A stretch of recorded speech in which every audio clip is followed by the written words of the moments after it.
अस्सलाम वालेकुम, मैं हूं शाहजेब खानज़ादा। इलेक्शन कमीशन ने नई हल्काबंदियों के लिए 4 महीने मांग लिए हैं और ये वाजे कर दिया है कि इंतखाबात 90 दिन के अंदर यानी 7 नवंबर से पहले नहीं हो सकते हैं। इलेक्शन कमीशन के इस फैसले के बाद मुल्क में एक सियासी, आईनी और कानूनी बहस छिड़ गई है। तहरीक इंसाफ और पीपल्स पार्टी का कहना है कि हल्काबंदियाँ ज़रूरी नहीं है, 90 दिन के अंदर इंतखाबात कराए जाएं, जबकि सुप्रीम कोर्ट बार एसोसिएशन नई मरदमशुमारी की मंजूरी का मुश्तरका मफादात काउंसिल का फैसला सुप्रीम कोर्ट में पहले ही चैलेंज कर चुकी है और आज पाकिस्तान बार काउंसिल ने इलेक्शन कमीशन के नई मरदमशुमारी के तहत इंतखाबात में ताखीर के फैसले की मजम्मत कर दी है। पाकिस्तान बार काउंसिल के एलामिया के मुताबिक पाकिस्तान बार काउंसिल इंतखाबात 90 दिन की आईनी मुद्दत में कराने का मुतालबा करती है। इलेक्शन कमीशन ने नई मरदमशुमारी से हल्काबंदियों के ऐलानात से इंतखाबात में ताखीर का इंदिया दिया है। इंतखाबात 90 दिन में कराना इलेक्शन कमीशन की आईनी जिम्मेदारी है। इंतखाबात में किसी सूरत आईनी मुद्दत से ताखीर नहीं की जा सकती। जमहूरी अमल के तसलसल के लिए बर वक्त इंतखाबात लाजिम है। मुल्क को मुआशी मसाइल से निकालने के लिए मजबूत जमहूरियत ही हल है। इलेक्शन कमीशन की जिम्मेदारी है कि मुकर्ररा वक्त पर साफ शफाफ इंतखाबात कराए। इसके अलावा इस्लामाबाद बार काउंसिल ने भी एक एलामिया में इलेक्शन कमीशन के इंतखाबात मुलतवी करने के फैसले की शदीद मजम्मत की है। वकला तंजीमों के अलावा मुख्तलिफ सियासी जमातें भी इलेक्शन कमीशन के फैसले को मुस्तरद करके इंतखाबात 90 दिन के अंदर कराने का मुतालबा कर रही हैं। तहरीक इंसाफ के नायब चेयरमैन शाह महमूद कुरैशी पहले ही निगरान वज़ीर आज़म अनवारुल हक काकड़ को खत लिखकर 90 दिन में इंतखाबात कराने का मुतालबा कर चुके हैं, जबकि कल इलेक्शन कमीशन का नोटिफिकेशन आने के बाद तहरीक इंसाफ उसे भी मुस्तरद कर चुकी है। इसके अलावा पीपल्स पार्टी भी इलेक्शन कमीशन का फैसला मुस्तरद करके 90 दिन में इंतखाबात कराने का मुतालबा कर रही है। गुज़िश्ता रोज़ पीपल्स पार्टी के सेक्रेटरी इत्तलात फैसल करीम कुंडी ने हमारे ही प्रोग्राम में कहा था कि आइन के तहत 90 दिन में इलेक्शन ज़रूरी हैं। पीपल्स पार्टी का इजलास होने जा रहा है जिसमें फैसला करेंगे कि हम सुप्रीम कोर्ट जाते हैं या क्या मौक़िफ़ इख्तियार करते हैं।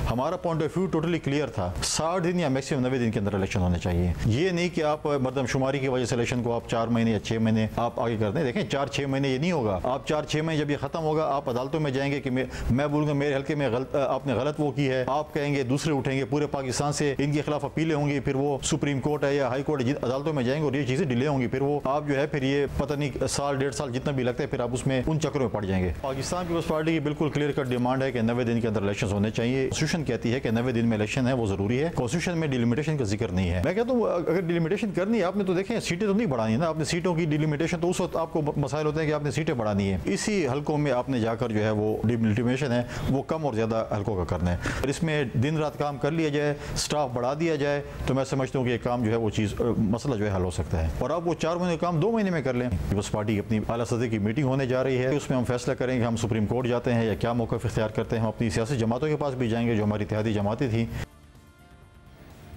बात करेंगे हमारे साथ नून लीग के सीनियर रहनुमा हसन इकबाल साहब मौजूद हैं। हसन इकबाल साहब बहुत शुक्रिया हमें ज्वाइन करने के लिए। कि ऐसी सूरत हाल है कि आपकी पार्टी जो आइन की बालादस्ती और जमहूरियत की बात करती थी वो खामोश है कि 90 दिन के अंदर इलेक्शन नहीं होने जा रहे हैं।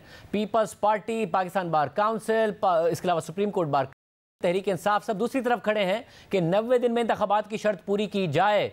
आप एक 16 महीने की हुकूमत के बाद एक ऐसी पार्टी के तौर पे सामने आ रहे हैं जिसका आइन की बालादस्ती, जमहूरियत की बालादस्ती, वोट को इज्जत दो, ऐसा लगता है कोई ताल्लुक ही नहीं रहा है।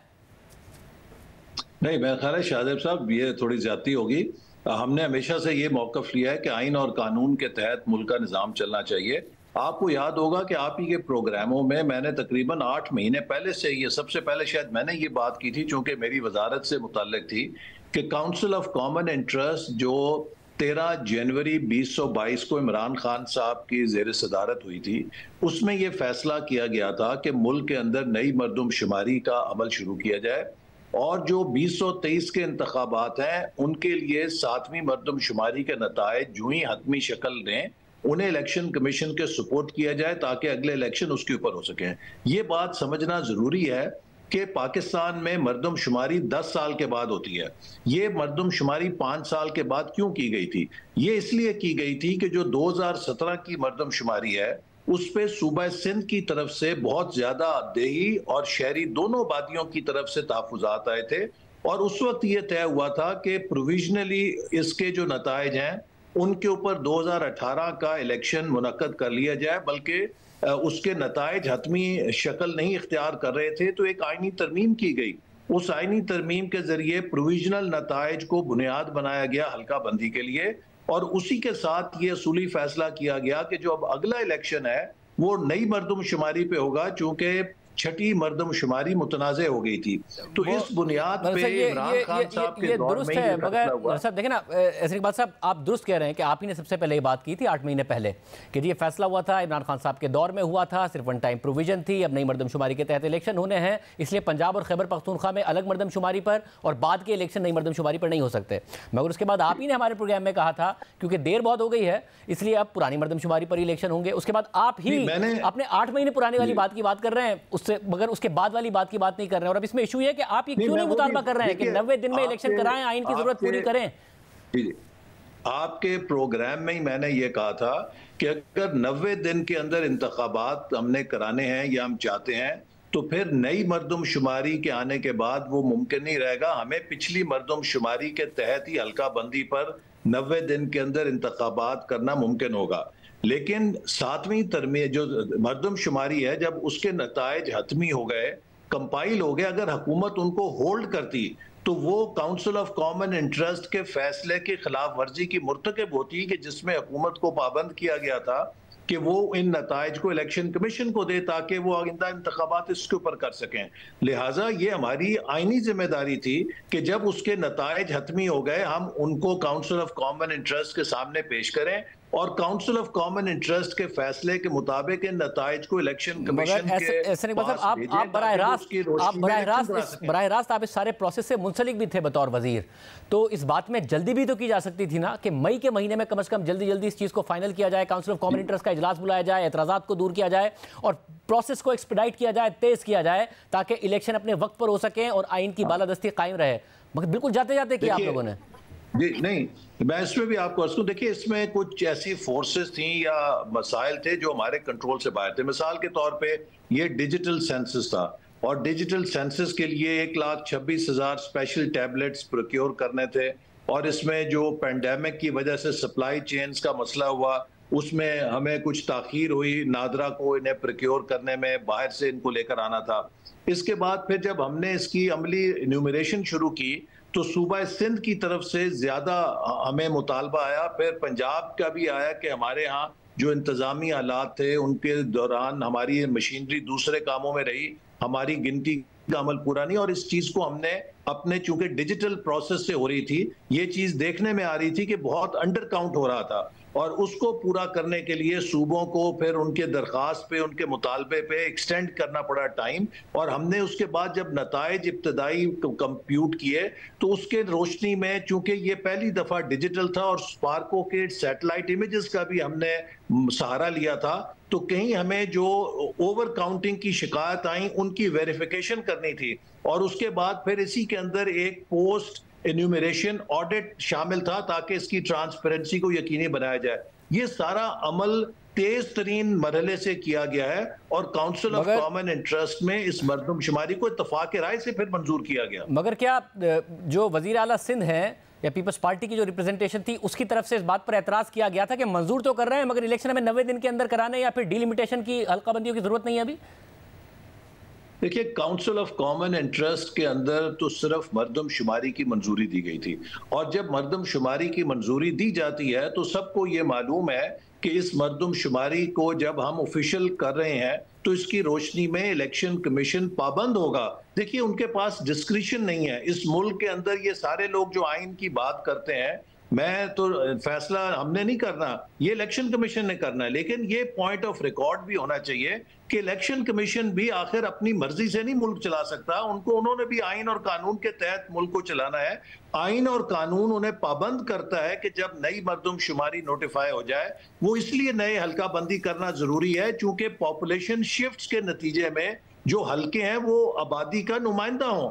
कई अजला में आबादी घटी है, कई अजला में आबादी बढ़ी है और जहां पर आबादी बढ़ी अगर आप उसको पुरानी नशिस्तों पे करेंगे तो वहां पे आबादी की नुमाइंदगी कम होगी और जहां पे आबादी कम होगी एक और इशू है ज्यादा होगी तो वो आप उसको ओवर नुमाइंदगी दे रहे हैं। क्योंकि आप लोगों की एक्सपेक्टेशन है कि ज्यादा से ज्यादा इंतखाबात फरवरी में हो जाएंगे। अभी 4 महीने जो इलेक्शन कमीशन ने लिए हैं, 14 दिसंबर को एक्साइज पूरी होती है तो अगर वो उसके बाद फौरी तौर पर इलेक्शन के लिए जाता है तो फरवरी में हो जाएंगे। मगर इस वक्त मसला ये पीपल्स पार्टी कह रही है कि भाई ये एक पूरा का पूरा कानूनी चारोजोई का मामला शुरू हो जाएगा। डिलिमिटेशन पर हेयरिंग इलेक्शन कमीशन में होगी, फिर मामला अदालत में जाएंगे, जब अदालत में चैलेंज होंगे तो एक नई लीगल बैटल शुरू होगी और ये लामतना ही एक डिले हो सकता है। देखिए ये जो 4 महीने का मुद्दत है, इसके अंदर सारी चीजें केटर फॉर हैं, और जब इलेक्शन कमीशन हतमी नताइज दे देता है तो उसके बाद उसके पास इख्तियार है कि वो ट्रिब्यूनल भी बनाता है, वो उसी के जो उनका शेड्यूल है उसके अंदर अपीलों के ऊपर एतराजात भी हैं और उनको वो डिस्पोज भी करेंगे।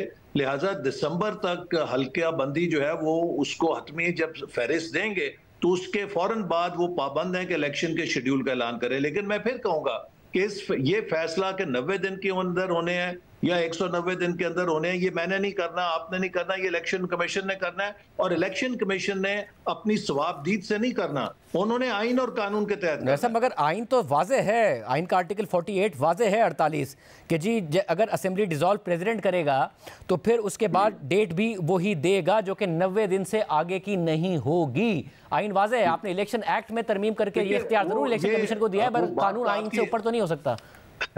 देखिए, ये इसका मेरा तो नहीं कैपेसिटी कि मैं इसके ऊपर कोई बहस करूं, क्योंकि ये इलेक्शन कमीशन का इख्तियार है। लेकिन जैसे मैंने कहा कि इलेक्शन कमीशन ने इस बात को देखना है, ये जो 90 दिन की है इसको हम सब सपोर्ट करते हैं, होना चाहिए। लेकिन अगर आपकी मर्दमशुमारी का नतीजा आ गया है, क्या आप उन हलकों की बुनियाद के ऊपर अब इलेक्शन करना चाहते हैं कि जो गैर नुमाइंदा हलके हों, जिस जिले की आबादी में इजाफा हो गया, अगर वहां की नशिस्तें कम हैं तो आप उन लोगों को नुमाइंदगी से महरूम कर रहे हैं, और जिस जिले के अंदर आबादी घटी है वहां पर आप ज्यादा नशिस्तें देकर आप उन्हें ओवर रिप्रेजेंट कर रहे हैं। फिर तो इलेक्शन जो है वो अपना डेमोक्रेटिक कैरेक्टरिस्टिक नहीं रखेगा कि वो इवन नुमाइंदगी को इंश्योर करे। लिहाजा इसीलिए आइन और कानून में ये प्रोविजन है कि जब सेंसस होता है तो जो ताज़ा तरीन सेंसस होता है हल्का बंदी उसकी रोशनी में की जाती है, ताकि जो हल्के हैं और नुमाइंदगी असेंबलियों में है वो पॉपुलेशन के तनासुब से नुमाइंदगी को इंश्योर करें। मगर ऐसा इकबाल साहब, अगर ज़ाहिर सुप्रीम कोर्ट बार चलेगी है सुप्रीम कोर्ट में इस पटिशन को लेकर, अगर सुप्रीम कोर्ट फैसला दे दे या फिर आइन के आर्टिकल 48 के तहत सदर पाकिस्तान 90 दिन के अंदर तारीख दे दें, आप कहाँ खड़े होंगे? इलेक्शन कमीशन के साथ खड़े होंगे कि जब इलेक्शन कमीशन कहेगा तभी इलेक्शन होगा? शाजिब, मैं फिर ये कहूंगा कि हमें कोई इससे दिलचस्पी नहीं कि 90 दिन में हो या 190 दिन में हो। हम तो चाहते हैं कि आइन और कानून के मुताबिक होना चाहिए, इस मुल्क को एक सिस्टम से चलना चाहिए। ये मुल्क मेरी या आपकी या तीसरे की ख्वाहिशात के ऊपर तो नहीं चल सकता कि मुझे क्या पसंद है या आपको क्या पसंद है। आइन और कानून है, इस मुल्क का एक निजाम है, उसके तहत अगर कोई अदालत में जाता है, अदालत भी आइन और कानून को देख के फैसला करेगी। जैसे मैंने कहा कि इसका अल्टीमेट फैसला इलेक्शन कमीशन ने करना है, और इलेक्शन कमीशन ने आइन और कानून की रोशनी में फैसला करना है, ना मेरी ख्वाहिश पे करना है ना आपकी ख्वाहिश पे करना है। मगर अब मसला ये ना कि आइन तो बड़ा क्लियर है और आप कह रहे हैं आपकी दिलचस्पी नहीं है। आप जैसी शख्सियत जिसकी जमहूरियत के लिए, आइन के लिए बाकायदा तौर पर स्ट्रगल है, जिन्होंने जेल काटी है, वो कह रहे हैं आपकी दिलचस्पी नहीं है कि 90 दिन के अंदर, और आइन के मुताबिक हो तो आइन में तो 90 दिन का लिखा हुआ है। मैं किसी को इजाजत नहीं दूंगा कि वो अपनी ख्वाहिश की खातिर हक के नुमाइंदगी को महरूम करे। कुछ जिलों में जहां पर सीटें बढ़नी चाहिए, उन लोगों का क्या कसूर है कि किसी की ख्वाहिश के ऊपर उनकी 1 सीट या 2 सीटें घटा दी जाएं? जिस जिले में आबादी कम हुई है वहां पर आप कैसे 1 या 2 सीटें फालतू रख के उनको ज्यादा नुमाइंदगी दे सकते हैं? ये तो अनइवन हो जाएगी ना। अगर तो सेंसस ना हुआ होता तो और बात थी, चूंकि सेंसस हुआ है उस रोशनी में फैसले की जो इमरान खान साहब करके गए हैं। वो पाबंद करके गए थे कि जो ही सेंसस कंक्लूड होगा इसके नताइज इलेक्शन कमीशन को दिए जाएं ताकि इसकी रोशनी में इलेक्शन हो। तो ये भी एक कानून है, कायदे के तहत हो रहा है, आइन के तहत हो रहा है। अब आइन और कानून को अगर हर कोई अपनी ख्वाहिश के मुताबिक ढालने की कोशिश करे, उससे तो मुल्क में एक और नया खेल शुरू हो जाएगा। एक और मुतालबा है पाकिस्तान पीपल्स पार्टी का, मतलब अगर आपका है कि जल्दी इलेक्शन हो जाए, क्योंकि एक तासुर यह है कि नून लीग इलेक्शन से फिलहाल जल्दी इलेक्शन नहीं चाहती है। जिस किस्म की महंगाई छोड़ के गई है वो चाहती है अवाम भूल जाए, केयर टेकर के ऊपर सारा का सारा इल्जाम आ जाए। क्योंकि पीपल्स पार्टी, सिर्फ एक सवाल अगर पूरा कर लूं, पीपल्स पार्टी का ये हम इस बारे में किसी खौफ में मुब्तला नहीं है। हमारे वोटर को 200% पता है कि इस महंगाई का असल जिम्मेदार कौन है। इस महंगाई का जिम्मेदार वो अनाड़ी है, वो तबाह करने वाली शख्सियत है जिसने अपनी नफरत की भेंट मुल्क को चढ़ाया, सीपैक को तबाह किया, मुल्क की मईशत को बेड़ा गर्क किया, और IMF के साथ एक ऐसा मुआहदा करके गया जिसकी कीमत हमने और मुल्क ने अदा की है। तो हमारे वोटर को पता है कि हमने तो 16 महीने में उस आग को बुझाया जो इमरान खान विरसे में छोड़कर गया है। हमारे वोटर को हमारा ट्रैक रिकॉर्ड भी पता है कि 2013 से 18 में हमने किस तरह महंगाई का काबू की थी, हमने किस तरह तवानाई का बहरान हल किया था, कैसे सीपैक को चलाया था। हमारे वोटर को ये भी पता है कि इस दौरान 16 महीने में हमने कैसे सफारती तन्हाई पाकिस्तान की खत्म की, सी पैक को दोबारा किस तरीके से पाकिस्तान का मुआहदा दोबारा, ऐसा नहीं बात साहब, आपके वोटर सपोर्टर को कोई खौफ नहीं है, आपके वोटर सपोर्टर को वोटर के पास जाएंगे, वोटर हमें वोट देगा और कामयाब करेगा इंशाल्लाह। मगर आपका वोटर सपोर्टर माजी बईद की ये बातें याद रखेगा कि जब आपने सिंगल डिजिट में इन्फ्लेशन रखी थी, ग्रोथ बेहतर थी, या फिर अब की बात याद रखेगा जबकि आपने तारीख की बुलंद तरीन महंगाई दी है? और यही वजह है कि ना नवाज शरीफ साहब वापस आ रहे हैं, ना फौरी तौर पर इलेक्शन के लिए राजी हो रहे हैं, वरना पीपल्स पार्टी कह रही है कि इलेक्शन कमीशन एक्स्ट्रा स्टाफ रख के जल्दी कर दे डिलिमिटेशन। आप नहीं कह रहे हैं? नहीं, लेकिन शाहजेब आप माशाल्लाह समझदार एंकर हैं, आपको पता है कि इस महंगाई के जिनको बोतल से किसने निकाला है, वो क्या अलामात थी या अवामिल थे जिनकी वजह से आज हमें महंगाई भुगतनी पड़ी है।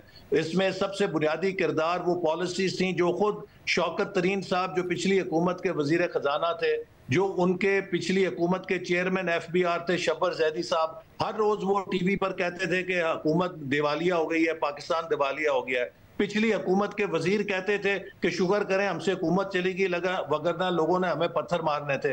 तो बात यह कि लोगों को पता है कि इस तबाही को कौन, तीर को कमान से कौन निकाल कर गया। हमने तो 16 महीने पाकिस्तान को डिफॉल्ट होने से बचाया है, पाकिस्तान को दोबारा उसकी इंटरनेशनल जो कमिटमेंट्स थी उनके साथ उसका एतमाद बहाल किया है, पाकिस्तान को वापस हम लेकर आए हैं। और अब इसी पॉलिसी पर जो हमने बहाली का अमल शुरू किया है, इसकी कंटिन्यूटी के लिए अगर लोगों ने वोट ना दिया तो हमारा फिर वही हशर होगा जो 2018 में एक डिस्ट्रप्शन के नतीजे में हुआ था कि मुल्क तबाही की तरफ चला गया था। बहुत शुक्रिया, हमें वोटर से डर। बहुत शुक्रिया हसन इकबाल साहब हमारे साथ मौजूद थे।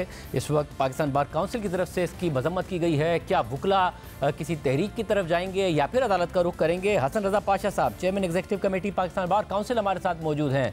बहुत शुक्रिया हसन रजा पाशा साहब हमें शो में ज्वाइन करने के लिए। पाशा साहब, जाहिर है आप लोगों की तरफ से मजम्मत की गई है इलेक्शन कमीशन के जो डिलिमिटेशन का फैसला है, जिसकी वजह से 90 दिन में इंतखाबात नहीं हो पाएंगे, ये मजम्मत हो गई, लाए अमल क्या होगा? देखिए, लाया अमल तो यकीनन हम बनाएंगे, क्योंकि फौरी तौर कल ही इलेक्शन कमीशन ऑफ पाकिस्तान ने ये फ़ैसला किया लेट आवर्स में, तो आज सुबह ही हमने फौरी तौर पे इसका रिएक्शन शो किया। और हम ये समझते हैं कि आइन में आर्टिकल 224 के तहत इलेक्शन 90 डेज़ के अंदर होने ज़रूरी थे, तो election commission of Pakistan beyond limitation उसको नहीं जाना चाहिए था। कानूनी और आइनी तकाज़े पूरे करने के लिए ज़रूरी था कि वो इलेक्शन 90 दिन के अंदर अंदर कराते। तो इसके लिए जो अगला लाया अमल की बात आपने की है, तो उसके लिए हम विद इन अ वीक तमाम बार काउंसिल्स, जो प्रोविंशियल बार काउंसिल और इस्लामाबाद बार काउंसिल है, उनके जो मुंतखब क़यादत है, चेयरमैन और वाइस चेयरमैन, उनकी मीटिंग हम कॉल करेंगे और वहाँ उनसे इकट्ठे कलेक्टिव विजडम लेके तो फिर एक लाया अमल तय करेंगे। बस साहब, मगर ज़ाहिर आप लोगों की तरफ से इलेक्शन कमीशन के फैसले को कंडेम किया गया है, मजम्मत की गई है। इलेक्शन कमीशन का फैसला है काउंसिल ऑफ कॉमन इंटरेस्ट के फैसले की रोशनी में। सुप्रीम कोर्ट बार एसोसिएशन ने काउंसिल ऑफ कॉमन इंटरेस्ट के फैसले को चैलेंज किया है सुप्रीम कोर्ट में, तो आप उसको CCI के फैसले को चैलेंज करेंगे, उसके खिलाफ प्रोटेस्ट करेंगे, जो भी करेंगे, या इलेक्शन कमीशन के खिलाफ करेंगे? देखिए, जो फैसला इलेक्शन कमीशन ऑफ पाकिस्तान ने किया है, चाहे जो भी बेसिस है, अगर उसकी बेस जो है वो कोई गैर आइनी हो तो यकीनन वो भी कंडेमनेबल है। तो अगर एक गलत फ़ैसला इलेक्शन कमीशन ऑफ पाकिस्तान ने किया है और उसकी बुनियाद जो है वो किसी गैर आइनी फ़ैसले पे है, तो वो भी इक्वली जो है वो कंडेमनेबल है। और आपका मुमकिन रास्ता जो आप लोग कंसिडर कर रहे हैं, ज़ाहिर है आप एग्जीक्यूटिव कमेटी के चेयरमैन हैं पाकिस्तान बार काउंसिल के, वो सड़कों पर आकर एहतजाज का है या आइनी और या कानूनी रास्ता है सुप्रीम कोर्ट में जाने का है? देखिए, सड़कों पे एहतजाज करना अभी प्री मैच्योर है, चूँकि main stakeholders political parties हैं, और पोलिटिकल पार्टीज़ आपने देखा होगा कि एक या दो लीडर्स जो हैं पीपल्स पार्टी के भी और मुस्लिम लीग नून के भी, उन्होंने ये कहा है लाउड एंड क्लियर, ये कहा है कि इलेक्शन 90 दिन के अंदर अंदर होना चाहिए। तो असल तो उन्होंने सड़कों पे आना है और उनका आना बनता है। हम बीइंग कस्टोडियन ऑफ कॉन्स्टिट्यूशन और ऑफिसर ऑफ द कोर्ट, हम ये समझते हैं कि ये हमारी बेसिक जिम्मेदारी है कि हम जो भी गैर आइनी इक़दाम हो उसको कंडेम भी करें और उसको चैलेंज भी करें। जहाँ तक सड़कों पे आने का तल्लक है, ये मैंने अर्ज़ किया है पहले कि हम इसके लिए जो है वो बार काउंसिल्स के जो लीडरशिप है उसको इकट्ठा करके तो तभी कोई फ़ैसला कर पाएंगे। मैं अकेले तौर पे या जो पाकिस्तान बार काउंसिल है वो अकेले तौर पे कोई ऐसा फ़ैसला कर नहीं सकती और ना ही करना चाहिए। साहब, पाकिस्तान बार काउंसिल ने ज़ाहिर है जब एक ऐसा वक्त में जब इस्टेब्लिशमेंट बाकायदा तौर पर इन्वॉल्व थी जस्टिस फ़ाइज़ ईसा साहब के ख़िलाफ़ साजिश में, वो उस वक्त की हुकूमत इन्वॉल्व थी। अब वो हुकूमत बताती है कि इस्टेब्लिशमेंट पीछे थी और वो हमसे गलती हो गई। आप लोग खड़े रहे जस्टिस काजी फ़ाइज़ ईसा के साथ। अब अगर इलेक्शन डिले होते हैं तो उस वक्त टेन्योर होगा जस्टिस काजी फ़ाइज़ ईसा साहब का, क्या तवक्कात है आपकी? देखिए, हम काजी साहब से बड़ी पॉजिटिव तवक्कुआत रखते हैं और हमें यकीन है कि वो कोई भी गैर आइनी कदम उसकी सपोर्ट नहीं करेंगे और उनका जो माजी है वो हमारे सामने है, आपके भी सामने है। उन्होंने आइन की हमेशा बात की है और अभी भी जो मौजूदा चीफ जस्टिस साहब हैं इनसे भी बड़ी तवक्कुआत हैं और थी। हम ये समझते हैं कि इन्होंने टेक अप किया मामलात लेकिन मंतकी अंजाम तक नहीं पहुँचाए। हम इनके लिए भी बड़ी पॉजिटिव सोच रखते हैं कि ये बेहतर काम कर सकते हैं। हमने, आपको याद होगा कि हमने बारहा इनको ये रिक्वेस्ट की कि आप एक फुल कोर्ट मीटिंग बुला के अपने मामलात को ठीक करें और ये वक्त है कि आइंदा जो सुप्रीम कोर्ट के अंदर जो डिवीजन हुई है उसको आप भी अभी ख़त्म किया जा सकता है, लेकिन लाइट लिया गया, हमारी बात नहीं मानी गई और आज देखें कि क्या सूरत हाल है। तो तवक्कुआत बहरहाल हमें पॉजिटिव रखनी चाहिए। बहुत शुक्रिया असद पाशा साहब की गुफ्तगू आपने सुनी। क्या मुमकिन है कि फरवरी में भी इलेक्शन हो पाए? इलेक्शन कमीशन जिस तरीके से जा रहा है, क्या इलेक्शन बहुत लंबे अरसे के लिए डिले होने जा रहे हैं? बात करेंगे एक ब्रेक के बाद।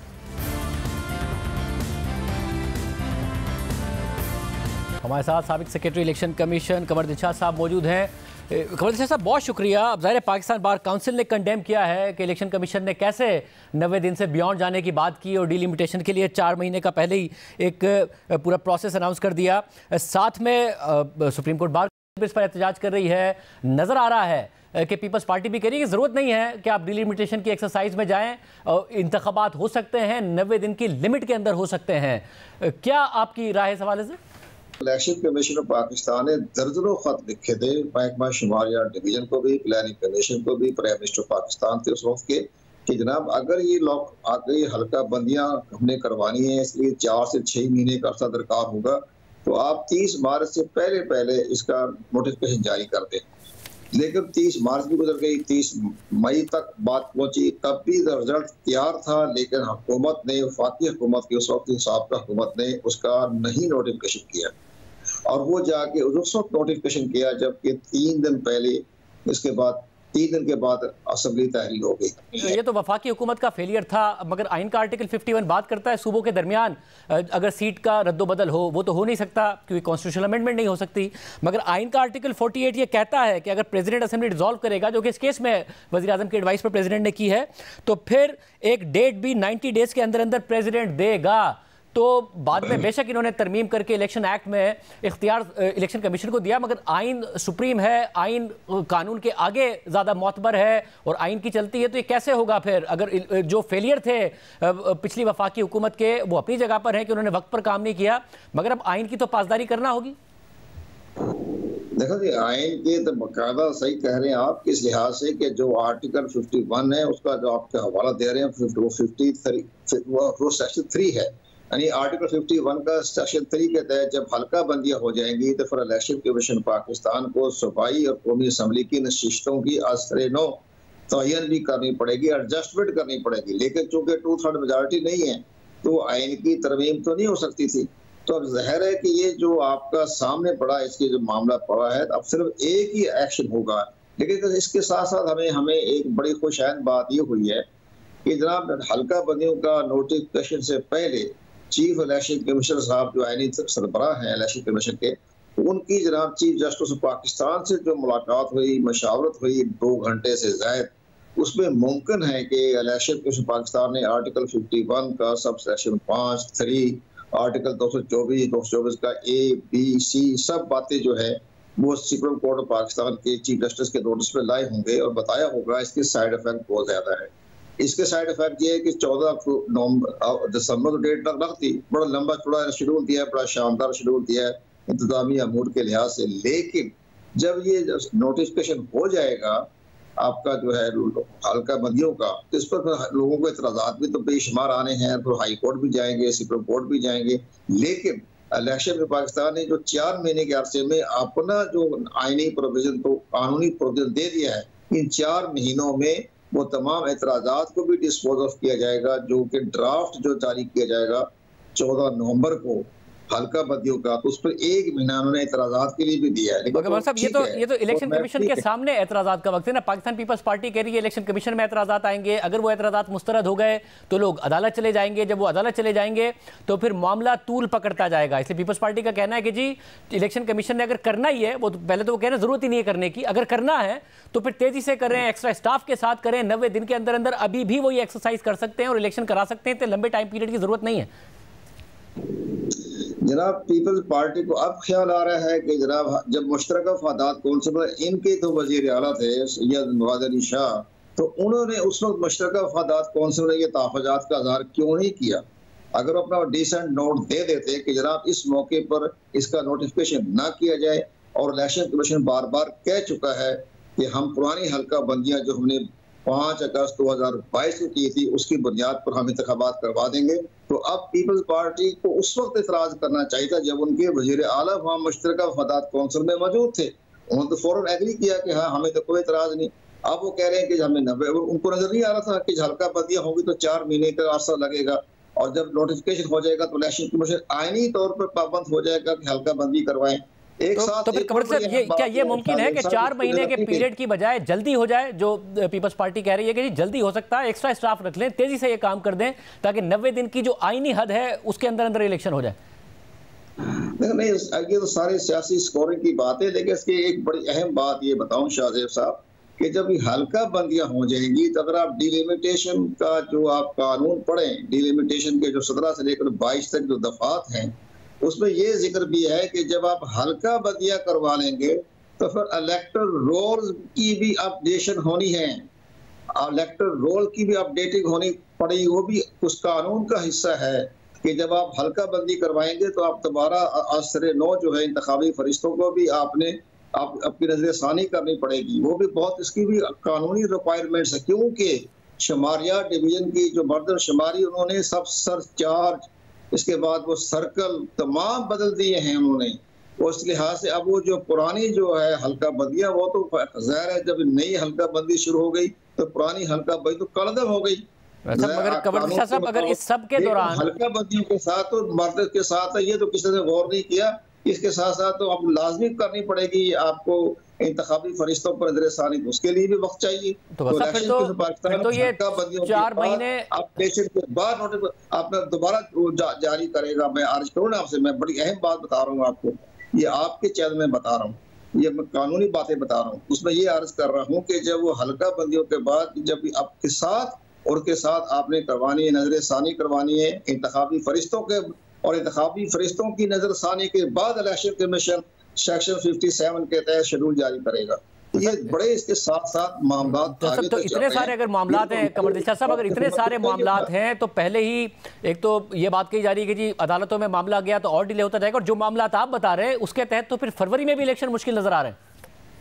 इंतखाबी फरिश्ते जब तक नजरसानी नहीं होगी आप इंतखाबात नहीं करवा सकते, सारे दारो मदार ये फरवरी तक हो पाएगा?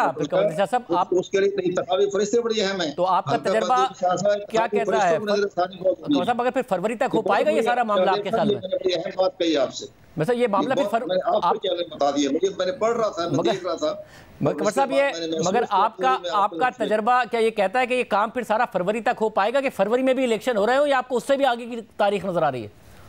नहीं, हमारा तो तजुर्बा ये कहता है कि मुश्तरका फसादात कौंसिल में सिंध और बलूचिस्तान के वज़ीर आला के सारी बातें बतानी चाहिए थी। पंजाब का कोई मसला नहीं था, पंजाब के गुड गवर्नेंस में बेहतरी जा रहा है, उसको तो मामला ही था। मैं खुद पंजाब गवर्नमेंट का हिस्सा हूँ, मैं उस पर नहीं बात कर रहा, मैं सिर्फ आपको इलेक्शन के हवाले से बात कर रहा हूँ कि जनाब हमारे जो कानूनदान है उन्होंने या कानून माहिरीन हैं उन्होंने क्यों नहीं देखा कि डिलिमिटेशन के बाद आपने इंतखाबी फरिश्ते भी आपने नजरसानी करनी पड़ेगी, ये भी तो कानून का हिस्सा है ना। तो ये उसको नजरसानी करेगी तो उसका लिए कम अज कम कमरदिशा साहब, इस सब में नजरसानी करने के लिए इस सब में अगर इस सब में आइन के आर्टिकल 48 के तहत प्रेसिडेंट ने इलेक्शन की तारीख दे दी, फिर सदर पाकिस्तान के पास इख्तियारात नहीं है। वो आर्टिकल जो आप हवाला दे रहे हैं उसके लिए प्राइम मिनिस्टर की एडवाइस चाहिए होती है। जो आर्टिकल 48 का जो सब सेक्शन 5 है जिसमें लिखा हुआ है कि सदर साहब तारीख देने के मजाज है, लेकिन वो प्रेसिडेंट नहीं दे सकते जब तक कि वज़ीर आज़म की तरफ से एडवाइस ना जाए। तो वो तो बेबस है, उनके पास तो इख्तियार नहीं है। लेकिन इलेक्शन कमीशन पाकिस्तान जो है वो सेक्शन 57 के तहत अपने इंतखाबी शेड्यूल जारी करेगा, लेकिन जब हल्का बंदियों के बाद इंतखाबी फरिश्तों की नजरसानी के बाद इलेक्शन कमीशन जो है वो शेड्यूल जारी करने का मजाज होगा। तमाम कानूनी दफात को देखते हुए, ये तो आइन में लिखा हुआ है, कानून में लिखा हुआ है, डिलिमिटेशन के तमाम दफात पड़े, उसमें लिखा हुआ है कि जो ही हल्का बंदी खत्म हो गई इलेक्शन कमीशन ऑफ पाकिस्तान को इंतखाबी फरिश्तों को ऊपर नजरसानी करनी पड़ेगी। उसके लिए बहुत शुक्रिया कमरदिशा साहब मौजूद थे। यानी कि मामला तूल पकड़ता नजर आ रहा है जो कुछ कर गई है पिछली हुकूमत। प्रोग्राम में ब्रेक शामिल करते हैं और हम पर बात करेंगे। रावलपिंडी में सिविल जज आसिम हफीज़ के घर पर मुबैना तशद्दुद का निशाना बनने वाली 14 साला मुलाजमा रिजवाना ने आज पुलिस के सामने अपना बयान रिकॉर्ड करा दिया है। पुलिस के ज़राए के मुताबिक रिजवाना का अपने बयान में कहना था कि जज की अहलिया सौमिया आसिम मुझ पर रोज़ाना तशद्दुद करती थी। डंडे, लोहे की सलाखों और दीगर चीज़ों से मारा जाता था। गुस्से में आकर मालिकन लाते भी मारती थी। जज की अहलिया बाल पकड़कर मेरा सर दीवार से मारती थी। कई रोज़ कमरे में बंद करके भूखा रखा जाता था। फैमिली बाहर जाती तो हफ्ता मुझे घर में बंद रखते थे। पुलिस ज़राए के मुताबिक रिजवाना ने मज़ीद कहा कि मुझे माँ बाप से मिलने की इजाज़त नहीं मिलती थी। टेलीफोन पर बात तो कराते थे मगर जज की अहलिया साथ होती थी। जज की अहलिया तशद्दुद से मुताल्लिक घर वालों को ना बताने का कहती थी और धमकाती थी। मेरे जख्मों की मरहम पट्टी भी नहीं कराते थे। पुलिस ज़राए से 14 साला रिजवाना का यह बयान सामने आया है। रिजवाना पर तशद्दुद का मामला 24 जुलाई को मंजर-ए-आम पर आया था, जिसके बाद मरकजी मुल्जिमा सौमिया आसिम को गिरफ्तार कर लिया गया था, जो इस वक्त जुडिशल कस्टडी में है और उनसे तफ्तीश की जा रही है। जबकि खुद रिजवाना लाहौर के जनरल अस्पताल में ज़ेर इलाज हैं और बच्ची का इलाज करने वाली मेडिकल टीम के सरबराह डॉक्टर जौदत सलीम के मुताबिक रिजवाना की कमर की सर्जरी हो गई है और उसकी तबीयत कदरे बेहतर है। इसके अलावा पुलिस ज़राए का कहना है कि खुद सिविल जज आसिम हफीज़ ताहाल GIT के सामने पेश नहीं हुए हैं। हालांकि लाहौर हाई कोर्ट के चीफ जस्टिस ने उन्हें OSD बनाकर पुलिस के लिए जज को शामिल तफ्तीश करने की रुकावट दूर कर दी थी। मगर अभी ये मामला ज़ेर तफ्तीश ही है कि सिंध के इलाके रानीपुर में फातिमा नामी 10 साला घरेलू मुलाजमा की मुबैना तशद्दुद से जान चली गई, जो मुल्ज़िम पीर असद शाह की हवेली में पिछले 9 माह से काम कर रही थी। मगर इस तशवीशनाक वाक़े में भी तशवीशनाक बात यह है कि बच्ची की मौत की असल वजह जाने बगैर उसकी तदफीन करा दी गई, ना पोस्टमार्टम कराया गया और ना ही तफ्तीश की गई और मामला वहीं पर ख़त्म कर दिया गया। मगर फिर ये मामला मीडिया पर उठा और बच्ची की हवेली के अंदर की एक CCTV फुटेज सामने आ गई, जिसमें बच्ची को तकलीफ़ में देखा जा सकता है और कुछ दीगर गैर मुसद्दिका वीडियोज़ भी गर्दिश कर रही हैं, जिनमें बच्ची के जिस्म पर तशद्दुद के निशानात नज़र आ रहे हैं। तो फिर इसके बाद पुलिस भी हरकत में आई, मुल्जिमान की गिरफ्तारियां शुरू हुई। मरकज़ी मुल्जिम कल से 4 रोज़ा जिस्मानी रिमांड पर पुलिस की तहवील में है और उसकी अहलिया ने 7 दिन की हिफाजती ज़मानत हासिल की हुई है, जबकि मुतल्लिका SHO और बच्ची का इलाज करने वाला डॉक्टर जुर्म छुपाने के इल्ज़ाम में हिरासत में है।